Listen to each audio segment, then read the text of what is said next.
And thanks to all of you for coming out on this rainy November day. Some of you may remember a film of Woody Allen's from 1975. It was called Love and Death. Anybody remember that? And there's a scene toward the end where Sonia, who's played by Diane Keaton, looks out her window, and there's Boris, played by Woody Allen, and he's standing next to the Grim Reaper, and he's come to say goodbye. And she says to him, "You were my one great love." And he says, "Well, thank you, I appreciate that, but now if you'll excuse me, I'm dead, and I have to go." And she says, "You're dead?" She said, "What's it like?" And he said, You know that chicken at Tresky's restaurant?" He said, it's worse. You know. Since I retired in 2006, I often get questions like that, kind of wanting to know what it's like on the other side. And many different questions, but I suppose the most common are you enjoying your retirement? What do you do all day? Suggesting perhaps something unwholesome. Are you keeping busy? Would you like to volunteer? And I think the most memorable was when I was walking past Olin Library one day on the sidewalk, and a former colleague saw me. She looked again and she said, "Are you a revenant?" In case you're unfamiliar with that word, it can mean someone who comes back after a long absence, but it can also mean a ghost, and I think she probably meant that last one. So I thought that in this reading I might, in a way, address those questions of people ask, what's it like to be retired, through the poems I've written since 2006, a kind of report from the land of the retired, at least my part of it. But as I was putting together my poems for New and Selected, which is coming out next year, something will be called Firewood and Ashes, I did notice that the theme of maturity did run through a number of the poems. And you know, sometimes people think of maturity as something that just happens as you get older. But if you take a look around, we notice that isn't always the case. In fact, quite the opposite sometimes. So it's really something to be cultivated, perhaps, and to pay attention to. And so I found that running through the poems, and I'll be talking about that a bit, and also reading parts of a sequence entitled Maturity, a Work in Progress. And I'd like to start with a poem that is really about spiritual maturity. It takes an epigraph from 17th century Zen master named Shido Bunan, who said, "While alive, be a dead person, thoroughly dead. Then do what you will, all will be well." And at first glance, that might sound like he's advising us to be zombies, you know. But that's really not what it's about. It's about full acceptance of things as they are, entire openness to things as they are, however unpleasant, a receptivity, and particularly receptivity to the fact of one's own mortality, which many people, many of us, find hard to be receptive to. So the poem is called January 1st, and I had in mind another common Zen saying, which is, "The elbow does not bend outward," which seems to be a statement about necessity, but when you think about it more, is a statement about the freedom that comes with accepting necessity and being in touch with reality. January 1st. "Dead to the world," my mother used to say, "seeing my shoulders droop, my torso sag, my gait diminish to a listless stumble. Dead to the world I was, if what was meant was nothing more than visible fatigue, the weathered fruit of worry and exertion. What cared I for blooming lilac trees, or children playing in a fragrant park? Dead to the world I was, and little wonder." How startling, then, to come upon an ancient admonition urging us to die while still alive, as though it were a virtue to meet the world without covert resistance or clamorous desire. And now what joy to notice without prejudice or comment this newly fallen snow on sills and railings, as though it were the office of a dead man to silent thought and see things as they are. This summer I was asked by the international Buddhist magazine, Buddha Dharma, to review a new book called Zen and the White Whale. It was written by a man named Daniel Herman, who's a Melville scholar, a professor of American literature, and also a long-time Soto Zen practitioner. And what he did was to view the novel Moby Dick through the lens of Zen teachings, so that Ishmael, the narrator, becomes a kind of Zen adept, grounded in groundlessness, as he says. So this caused me to go back 50 years to my original copy of Moby Dick from my undergraduate days, which I still had. And I was pleased to see that there was a marginal note on just about every page, so clearly I was reading, but I wasn't so impressed with the content of the notes. But I also reread the novel so I would have a better feeling for it, and especially the last page, which you may remember is Ishmael out there on his raft, which isn't really a raft, it's the coffin buoy, because the harpooner Queequeg, that former cannibal with all the tattoos, had it made for him when he thought he was going to die of a fever. So Ishmael survives the sinking of the Pequod, the whaler. He's the only one. I alone am escaped alone to tell thee, quoting from the book of Job. So I decided I would write to Ishmael, partly because I remembered when I first studied that book, it was with a grandmotherly professor out in Iowa, and she told us the story of how when the book by Charles Olson called Call Me Ishmael, which is the first sentence of Moby Dick, came out, a librarian who was a cataloger was asked to catalog it, and she thought she'd improve on the title, so she put a comma after me. So the poem is called Call Me Ishmael.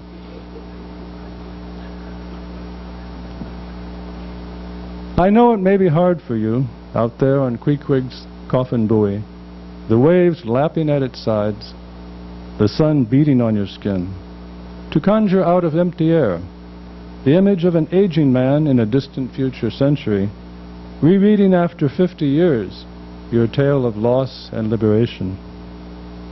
But maybe, having watched your mate and all your worldly obligations sink into a self-consuming vortex, you might be willing to reflect on how it feels to have your props and life supports, your onerous and but sometimes comforting routines, disappear quite suddenly, revealing irrefutably how mutable and insubstantial they always were. In other words, you might have something pertinent to say about retirement, albeit early and coerced in your case, not a state to envy, but one from which the likes of us who bear the name retirees might learn, if only we could listen. Your own name, which rhymes with exile and means the one whom God has heard, suggests you have a private line to that omniscient, timeless source, who, if he should deign to speak as well as listen, might enlighten those of us who find ourselves relieved of chores and useless duties, but also subject to the qualms that come with openness, the late discovery of vain desires. I know you never really bought Nantucket ideology, or thought the fierce pursuit of whales for raw gain or fleeting glory an emblem of maturity. Released at last from all that strife, your heart awakened and your mind abrim with possibility, you contemplate the waves that never end, the infinite horizon. So call us, if you will, and tell us what you are making of your lot, those gliding sharks, your boon companions, that rocking raft, your only home. Now someone heard that and said, are you sure that Ishmael rhymes with exile? And the answer is yes. It's called an off-rhyme, and it's usually credited to Wilfred Owen, the World War I poet, but actually Emily Dickinson got there first. Well, I'd like to read now a poem that describes one type of retirement, which is early retirement. There are three basic kinds. There's conventional retirement when you're 65 or 66 or whatever. There is mandatory retirement, which may happen as early as 57. And there's early retirement. But if you take the latter, if you don't like it, you have only yourself to blame. If you think it's great, you can pat yourself in the back. So this was written early in my period of early retirement. Easy to take the days as they accrue, absent a class to teach, an irony to explicate, a question to address. Easy to opine on happiness, having the leisure now, if not the wisdom, and living in a self-elected vacuum that feels some mornings like a slow implosion. And happiness, or failing that, immersion in gratified desire. Absent the old intransigent demands, the days unfold, bringing at last a little breathing room and well-wrought thoughts to stay the rush of time.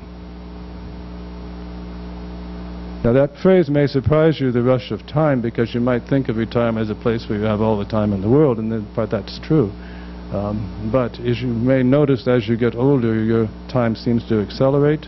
I remember when I turned 40 or so, it felt like I was taking the garbage out every other week, every other day, and that continues, if many people have found. But Edward Hoagland made an interesting statement about retirement. He said, now that they're spectators, speaking of us, they feel more like themselves. And I might say that seems to me not so true at the horizontal level of social relationships, but maybe quite true at the vertical level, your relationship with whatever is above or below. So in that connection, I'd like to read a couple of poems that are really in the nature of memoirs. And the first is called My First Taste of Sherry. And it takes me back to 1964, when I was a student at the University of Leeds in Yorkshire, north of England. And I lived on the outskirts of the city of Leeds in a hall of residence where there was a library with bay windows that looked out on a very well-manicured lawn. And my English mates would be out there playing croquet right up to the day they had their exams. Very leisurely gentlemen they were. And we also had a common room, which we would repair to perhaps just before dinner. And so I reflect on that. I mentioned 2 sherries here in case sherry isn't part of your regular routine. There's Harvey's Bristol Cream, which comes from England, the city of Bristol. And there's Amontillado, which is medium dry sherry from Andalusia. My first taste of sherry. Remembering now my first taste of sherry in 1964, its unexpected sweetness and its darkness on the tongue. I remember, too, the English common room where some of us had gathered, all of us younger than we knew, but old enough to recognize the transience of things. What else really brought us to that room but knowledge, conscious or unrecognized, that we could not be 21 forever, and would in time become as we are now? Reason enough to raise a glass of sherry to youth's intuitive, unsung awareness, and also to this memory, which somehow hadn't occurred to me until I took this sip of Amontillado. Not so sweet as Harvey's Bristol Cream, but capable of calling to mind that nearly forgotten hour. If we could fast forward now to 1981, I'd like to read a poem that really remembers my getting in my office mailbox over in Sideland Hall a new book. It was an examination copy called The Harper Anthology of Poetry.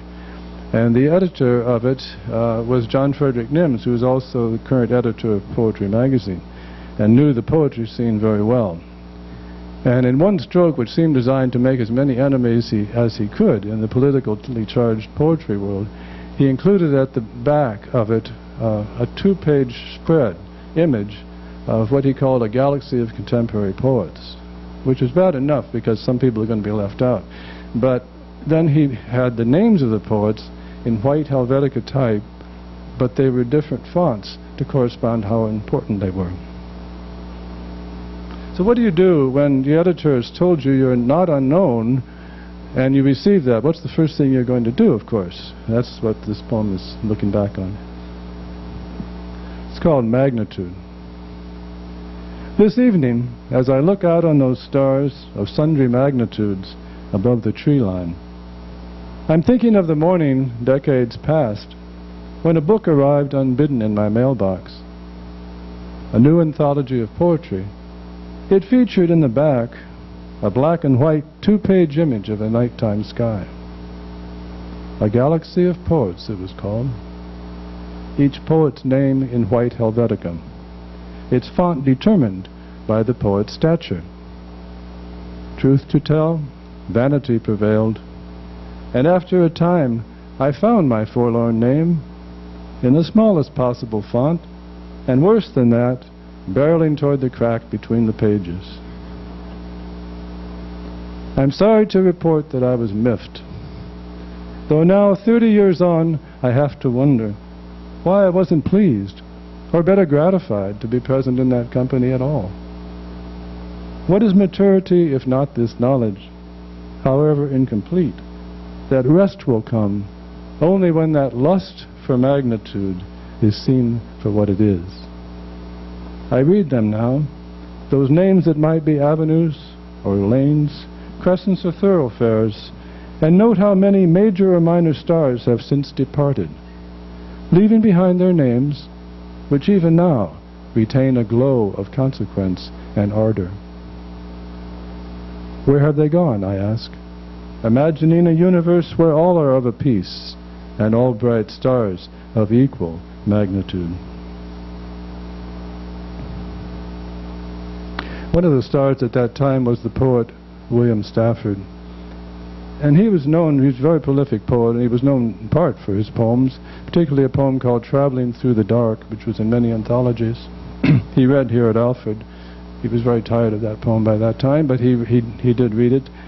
And also for his way of working, because he would get up every morning and he would take the first phrase that occurred to him and then build upon that phrase and improvise from the phrase. It was his way of writing. So this is just an elegy for him called Darkness and Light. And the epigraph is, the darkness around us is deep, which comes from Stafford's work. Still in all, Stafford kept on going, morning after morning at his table. I see him now, sitting in my armchair, eyes half closed, resting his fertile mind. You never know, he told me once in passing, where, when you shoot it, a bullet will end up. May he rest, whose mind so seldom rested, probing as it did the world's unending darkness. Well, while we're on the subject of poetry, I have a poem now that begins, at least, with a reflection on the meter that I've used over the decades. It's really a poetic form known as blank verse, which consists of 5 beats, and like a heartbeat, really. It's unrhymed, and which Hayden Carruth, the poet, described as a very supple, sensuous medium, which I found it to be. And I got a lot of practice because I wrote a verse novella back in 1991 called Mid-Century, and it consisted of about 2,500 lines of blank verse. So it's something I became very familiar with and very much at ease with. But so had many others. It was really the staple meter of English dramatic and lyric verse for centuries. And perhaps I had a birthright there because it was introduced into English poetry by someone named Sir Henry Howard, Earl of Surrey, in the 16th century. But this poem is set in Ireland, as the next few poems are, called Adagio, which means slow, at ease. It's a tempo, musical tempo. Call it, if you must, an instrument, this meter that has served me through the decades, its pulse an echo of my temperament, its low relief a match for my reserve. But who is playing whom, I'd like to know, feeling again the surge that would propel the calmest, clearest mind into a maelstrom and launch the steady heart into a vortex where anyone could drown. In Monaghan, one April morning, I took an aimless walk, wanting nothing more than to be rid of aging fears and unforgiving voices. Instead, I found the carcass of a creature, a mess of skin and bones that might have been a dog or newborn lamb, for all I knew. Not what I'd expected, not at all. Nor what an April morning in search of nothing might reasonably entail. So if I tell you that walking steadily in prose or verse is neither safe nor proof against disorder, think of that ugly, desiccated body, which I understand was part of nature, but nonetheless unsettled me for hours, despite the even tempo of my steps, the tranquil rhythm of my exhalations. Sometimes things come back to you from, you might say, your earlier life, and that happened very pleasantly this summer when I had a note from an anthologist in Ireland asking if they could reprint a poem of mine set in Dublin, in Southside Dublin. And I said okay, but I was very pleased when I saw the anthology to discover that there were only 3 Yanks in the whole assembly. And that was quite more of an honor and privilege than I realized at the time.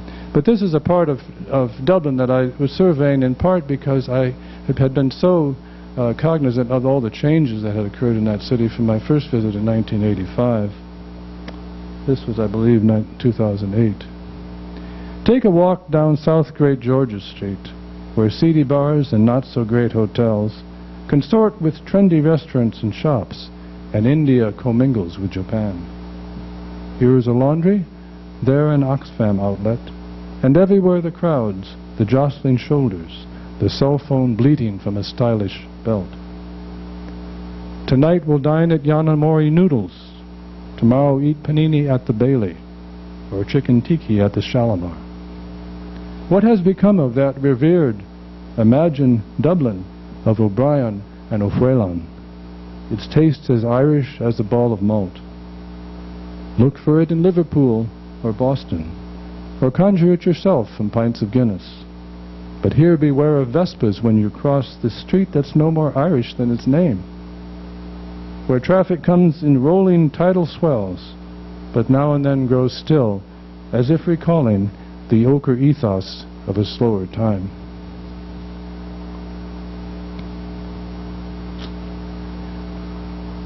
This next poem deals with something perhaps uncharacteristically Irish. It's called Itinerant, which is someone who's moving around, of course. And when Seamus Heaney was here in conversation, he happened to say that in an Irish home, nothing ever moves. It just stays where it is. And so do the people, for the most part, stay in their own parish. Certainly don't marry out of the parish. Of course, that was in Seamus Heaney's time. That's all changed now. But if there were travelers, they would be gypsies. They would be part of the, quote, traveling community.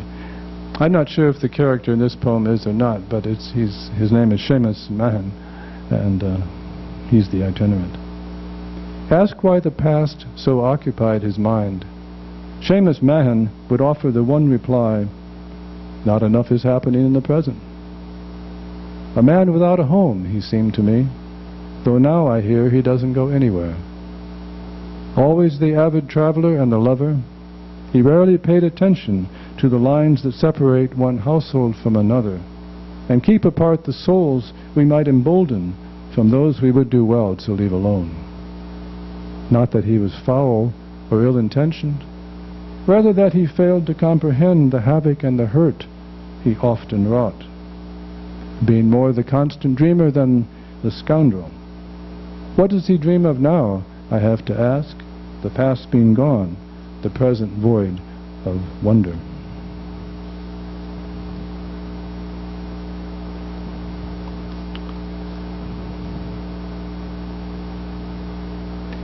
I'd like to read now a poem called Flow, which is partly about things flowing. It's about water, but it's also about things coming apart.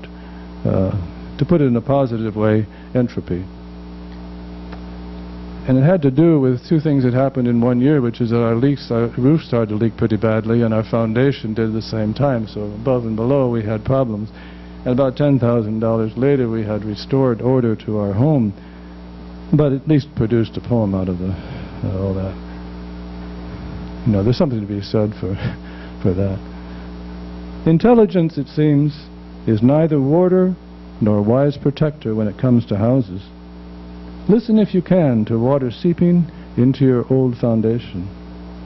Where it goes, your earnings go, as does your peace of mind. Listen to water dripping from your eaves, and hope that every downspout, every gutter, is as it should be. Water knowing how to find its way, even through block and mortar. And if it is your habit to solicit divine assistance, pray for competence in all the crafts pertaining to construction, lest the element your body's made of, the one that can undo you by its absence, should prove to be your enemy, intent on turning all your hours and your labor to sand and mud, and all your good intentions into a lesson that you duly learned, but somehow in maturity forgot. Its best reminder seeping from a crack that might be patched, though what persists behind it will ever be at odds with your containment. As with bodies, and with houses, so with bodies. They too tend to wear and have their problems. And this poem is called While Waiting for the Doctor, and has to do with a fall that I took in December, what someone might call an unintentional hand plant down in D.C., and it had medical, physical repercussions for the next 6 months or so. And it also has to, well, I'll just say that's enough said about it. While waiting for the doctor, better, I thought, to lift my downcast eyes, surveying what I'd hitherto ignored. The rubber bulb hanging from its bracket, the tongue depressors, its cotton swabs, the outlets covered with safety plugs, as though a toddler might at any time insert an object. At any time, that phrase could be a mantra, reminding us that anything can happen. Let's say that you were walking down the sidewalk, not seeing how irregular it was. You didn't fall, not then and not thereafter, though anything can happen any time. Well, that misfortune also sent me to the physical therapist, where I wound up about 6 months later, and there I was introduced to something known as Bozu ball. Has anybody ever been on one? A Bozu ball is a inflatable rubber hemisphere on a rigid platform that sits on the floor, and you stand on it and do your exercises on it. It's called a Bozu balance trainer. It's developed by David Weck in 1999 as the central feature of a mindful approach to exercise. It improves your sense of balance and it strengthens the body's stabilizing muscles. So I wound up on the Bozu ball, and this poem is called Equanimity, which is also one of the Buddhist virtues. It's called one of the four immeasurable minds. And it doesn't just mean balance, but it really means keeping your balance in the middle of all kinds of adversity. Equanimity. Today I'm standing firm, or rather trying to stand, firmly on this contraption known as a Bozu ball. A blue hemisphere rising from the floor, it might be half a planet, or, more plausibly, the deep blue sea. Do 30 squats, he barked, my fit PT instructor, who looks as if he might, on a good day, do 300. Can he begin to imagine how it might feel to be 35 years his senior? Yes, I think he can, which is why he's having me perform these 30 squats, reluctantly but ably. Why blue, I have to wonder? Is it to promulgate the amiable delusion that this is California, and I am all of 20 riding the blue Pacific, blissfully unaware of how unsure this life is and how we so easily fall? I mustn't think of that. I'm up to 25 and still intact, a fact that might amuse the gods of youth and youthful beauty. Let them make their jokes, or offer up in faintly condescending tones their wish for my success. grateful to be possessed of all my limbs and marbles. I'm happy to be squatting on this blue unstable ball, as on this hurtling planet, which also holds us up, we young and old alike, for as long as we are able.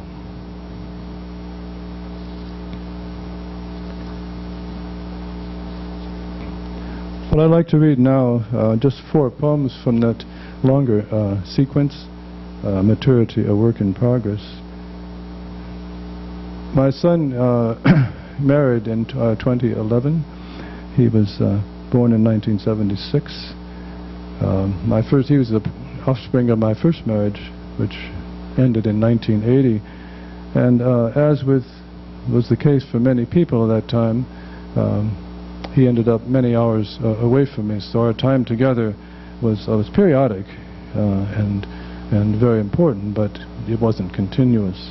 And at the same time, I, as many people in my situation, were dealing with feelings of grief and anger and loss that I think were pretty well spread around from everyone involved. So when he was about to be married himself, I couldn't help thinking about and remembering much of that and coming to terms with it in the way that I would, which is through writing. So here are several poems from that sequence. Where are the poems that I had thought to write in this the shaded grove of my retirement? Call it what you will, that longed-for respite has brought humility, if not atonement, for blunders, oversights, and covert lies, which seemed but ways of coping at the time. And where, if anywhere, are my entreaties to whatsoever power might redeem my early follies? Where are my elegies for youth or middle age or reckless passion? Today my thoughts and unleashed energies are weighing images, as is their fashion, in search of who knows what enabling theme. If lines should be the fruit of that adventure, then let those lines depict without erasure such scenes as language can or cannot redeem. What are the wages of a faulty marriage? That afternoon it might have been an arrow, her caustic taunt. It was more than I could manage. To keep the faith, to walk the straight and narrow, is fine enough, but let's not kid ourselves. To err is human, even when the stakes are higher than the highest warehouse shelf, and no less treacherous. We make mistakes and break each other's spirits while we're at it. So who is in the right or in the wrong? Who is being good or being erratic? What matters now, those dust-ups long since gone, is not the portioning of blame or praise, but whether it be possible at last to set aside those lenses which have cast for 40 years their colors on our days. How can we tell a symptom from a cause, especially in matters of the heart? Late in the afternoon, I think it was, when she stood still, preparing to depart. Beside her stood my son, his hand in hers. Was it a symptom, that internal pain, which would recur, the months becoming years, as if to say again and yet again that bonds of flesh and blood could not suffice to staunch whatever hemorrhage had commenced, unchecked, untreated? Call it the slow release of each lost parent's day, each misperformance, the casual and everyday communion of son and father. May these verses be, for all their poverty and imperfection, those hours late, unsteady elegy. Let it begin, this heartfelt act of courage, this fortunate departure, here on the eve of a son's auspicious entry into marriage. Let ancient grievances unclench themselves, and petty spites be buried with their handles. What unresolved dispute or unhealed cut in any one of us can hold a candle to this impersonal transforming right that gives the lie to self-inflicted rancor? In truth, those bitter scenes to which my mind so readily returns are neither here nor anywhere, their drama long since ended. Before us lies this luminous commencement, which summons us to listen and allow remembered injuries to be but straw, in these the fires of the present moment. Well, for my son's wedding and my daughter-in-law Amanda's wedding, I was asked to make a toast, but I went one better and wrote what's called an epithalamium, which sounds like a prescription drug, but it's actually a Greek for a wedding poem.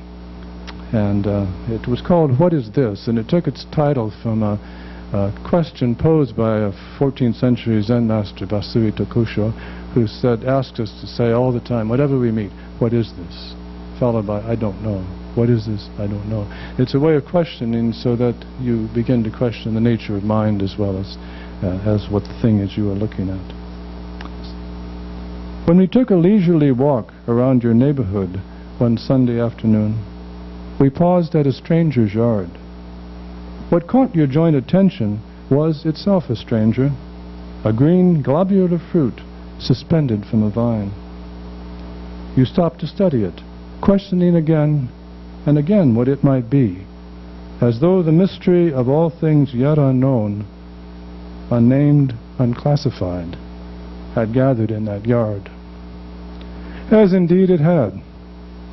And as the two of you extended into pure nothingness your lines of thought, not yet converging, but not diverging either, you became not two, not one. And what I would wish for you is not the enraptured gaze into each other's eyes, but that congruent look at what the passing world is beckoning you to see. What is this? I would bid you ask of what you meet, whether it be a fruit or fragrant foreign plant or inexplicable child. I have to say that last line was a bit of a hint. And indeed, we did learn that we would have a grandchild, but it couldn't happen soon enough. So this poem that was written in winter of 2014, and the event it speaks of is going to happen in June. So the poem is called Winter and Summer. When will it end, this yearning to be elsewhere? Come mid-June, I will be 69. In the same month, as if to blunt that fact, a long-awaited grandchild will be born. No greater joy, and in truth no better reason to be exactly where I am. Why then this infant longing to repeat the past or throw a lifeline to the future? To live in another climate zone or time? Will she be blonde, or will her hair be brown? Whom will she resemble? Wait and see, I tell myself, as if that might allay this urge to hold a child not yet born, and trade midwinter for a summer's day. Well, she was born on June 14th, and her hair is brown, still is, and at least 3 people, maybe more, have said she looks like her grandfather.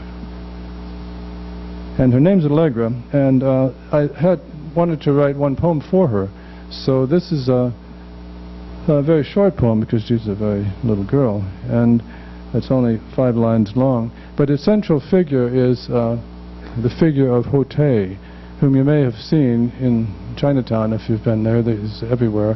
He's the Buddha that is very chubby, and usually his belly shows, and he's always laughing. And he carries a bag over his shoulder. He's the Asian Santa Claus because it's full of things that he can give to children. But little beknownst to them, he's actually a Zen master.